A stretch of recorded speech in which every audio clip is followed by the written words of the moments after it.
Alrighty. Today I want to talk about why I believe more men and women should read more and generally be off social media more. Alright, let's get into it. There is such an overabundance of stimulation in my generation, the Zoomer, the Gen Z generation. And I think that's what's hurting a lot of social dynamics. And you know, there was a popular trend, I think about a year and a half ago maybe. It's called the Gen Z stare. So the Gen Z stare is basically, it's typically when the Gen Z individual is working in a customer service fashion where you have typically a boomer individual or a millennial who is really making something a bigger problem than it really has to be. And the Gen Z stare is kind of like it's almost like a cry for help, like, dude, the Gen Z population, we're so, sick of this. However, I don't think the Gen Z stare is just that. I don't think it's just on one side of the extreme where it's like Gen Z people are just so sick and tired of like all these boomers making such a big problem, more than it has to be, because they're not very understanding. Customer service isn't like how it was back in their day. These corporations are pushing, and this is true, by the way, the corporations are typically in like overproduction. These corporations typically are a lot more greedy than they were in the boomer generation. So they're a lot more demanding of, the average customer service worker, rather than back in the day. Yeah, you typically would bust your tail and maybe even work more hours, but the work, I want to say it, hot take, wasn't as demanding, because the corporations, once you met a certain number, then everyone celebrated, but now when you meet a certain a number for I don't know what it could be, maybe sales or stocking or inventory or whatever. Now when you make that sort of deadline, or you make that number, it's typically kind of brushed off like, oh well, yeah, like as you should. But anyways, we're gonna raise it even still. And it's not like they're gonna raise it by a little bit, but they're gonna really push the upper echelon. They're gonna push the upper limits of it, which typically leads to a lack of actual customer service skills. Because like you can only be so good at customer service before the company itself kind of breaks you down in that way. But however, now with that being said, yeah, the Gen Z stare does have some truth to it about boomers not understanding customer service nowadays. It's not like you're in like their candy shop and you're able to give like the best of the best customer service with a smile on your face or whatever. However, there is another side to the coin. There's another side to the story where, a lot of Gen Z people, they're just not really receptive to conversations. And that does have a lot to do with overstimulation. And on one end, yeah, overstimulation does have a lot to do with the job that they're working, typically in customer service, typically in a role that overall lacks purpose and meaning, because it's like, when you meet that deadline, yeah, that was cool. You get maybe a pizza party, maybe you get a box of donuts and like some coffee brought to you by the bosses. But that's it. Like, that's your incentive for like every quarter, that you're able to meet this super unrealistic deadline, and somehow you got like some tryhards that you work with that are really about just making Uncle Sam happy. Then like they just push the limits even more, and you're expected to do even more. And if you don't, then you're typically let go. And when you're let go, then all the extra workload from that person gets passed on to other individuals. So there is a lot of greed in that. But however, on the flip end, there's also something to say about social media, and not even social media, but the addiction that is your phone. And I know Gen Z definitely isn't the only person that deals with this. it's not just Gen Z, because I also know a lot of boomers that find it hard to get off social media. You know, a lot of social media is driven by outrage. Like a lot of your algorithms, they're kind of catered towards what can cause the most amount of outrage. And so for you, it might seem like, okay, well, that's normal. You know, I need to seek more outrage.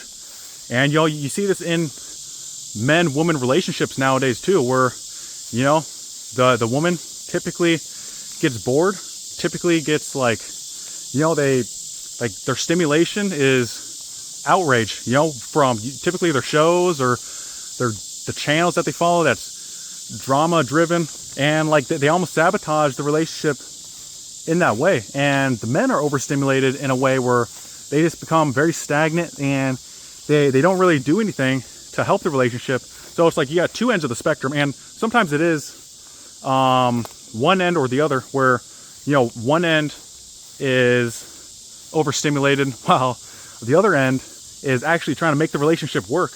But typically, you know, it takes two to tango, right? So now you have kind of this Gen Z generation that feels almost like this bastard child of a generation, where, you know, like a lot of us are kind of getting blamed for, you know, a lot of like kind of being this guinea pig of social media and this huge boom in electronics and the internet especially. And I'm not saying like the criticism, you know, definitely like there's no criticism to be had, but I think there is a huge demand of understanding to be had for my generation. And not just in the fact of like saying it from a stance of entitlement, but saying it in a stance of being able to unify with one another. You know, I'm not saying like you have to bow down to my generation, you have to bow down to our understanding, but understanding in a way where you can kind of use that to bridge the gap between the generational divide, between the gender divide, between, you know, the political divide, everything. You know, I'm talking about that kind of understanding. You know, now going back to harping on my generation, I think there is something to be said about the overstimulation of my generation. You know, something I've realized is, you know, the more that I read, and it doesn't really have to be like this sort of self-help book. Like, I think there's a book called like the 40 Laws of Power. You know, there's a book called The Power of Now. There's a ton of books by Jordan Peterson. But even like books that are just like fun to read, books that are more storytelling and more like adventurous, you know, even just being able to, you know, it doesn't even have to be a reading. Like, you can pick up an instrument. Like for me, I picked up playing the acoustic guitar recently, you know, and kind of just finding a creative outlet in that way. And like, while that has helped, I've also noticed that it makes it a lot harder to just like be around people that are so overstimulated. Because on one end, you have my generation, the Zoomer generation, who is typically way overstimulated, typically not very receptive to anything spontaneous in the terms of like conversation, in the terms of like making plans, just kind of like out of the whim, like on the spot, right? But you also have the other generations that, you know, typically don't like my generation for these kind of reasons, for the reasons that, you know, they feel like they're too weak, you know, they're too, like, they're just not trying hard enough, which, you know, there is some truth to that. But however, like, you just have to understand that, like, a lot of them are addicted to these social media devices. And now if like you're shouting down from your perspective, man, that doesn't really bridge the gap.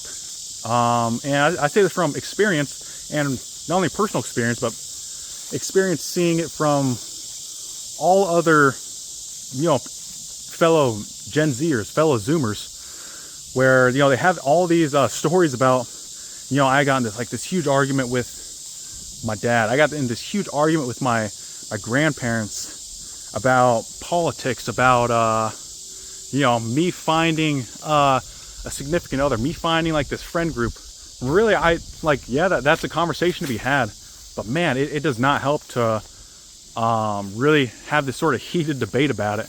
It might feel good in the moment if you're able to like kind of win the conversation, or if you're able to shout them down, or if you're even able to just not back down from your stance. Believe me, I know it feels good in the moment, but man, it doesn't go anywhere after that moment. Because I say this on both sides, where you see this on both sides, where you have the Gen Zers standing their ground and what they believe in, and you have the millennials and the boomers standing their ground and what they believe in. But I think there is like this middle ground to be had, where it's like, hey, like I understand, like it is harder to maybe make friends, it is harder to find a significant other, but like we're also here for you. We just want to kind of help you through it. We don't want you to like turn away from us, because we're kind of like this community for one another. And kind of wrapping this all up, I believe to kind of help my generation is to, for one, find a creative outlet that does not involve your phone. Everything that the algorithm is pushing on your phone is pure outrage. Whether or not it is true, but man, humans were never meant to ingest this much knowledge about everything that's going on in the world. Like, you're telling me I have to worry about the Israel-Palestine conflict, I have to worry about the Russia-Ukraine conflict, I have to worry about everything that's happening in North Korea, everything that's happening in the US right now with the homelessness, the male suicide epidemic. I have to worry about all this stuff. And really, that's kind of where I put my foot down, where you don't really have to worry about all this stuff, even though they want you to worry about it as much as possible. But anyways, really finding like this creative outlet to, actually get some positive stimulation in your life, so you are more receptive to speaking to one another. And same thing with the boomers and the millennials. Be more willing to kind of help out in that way, and be more encouraging and be more empowering. All right, I think that's all I got to say. All right, God bless.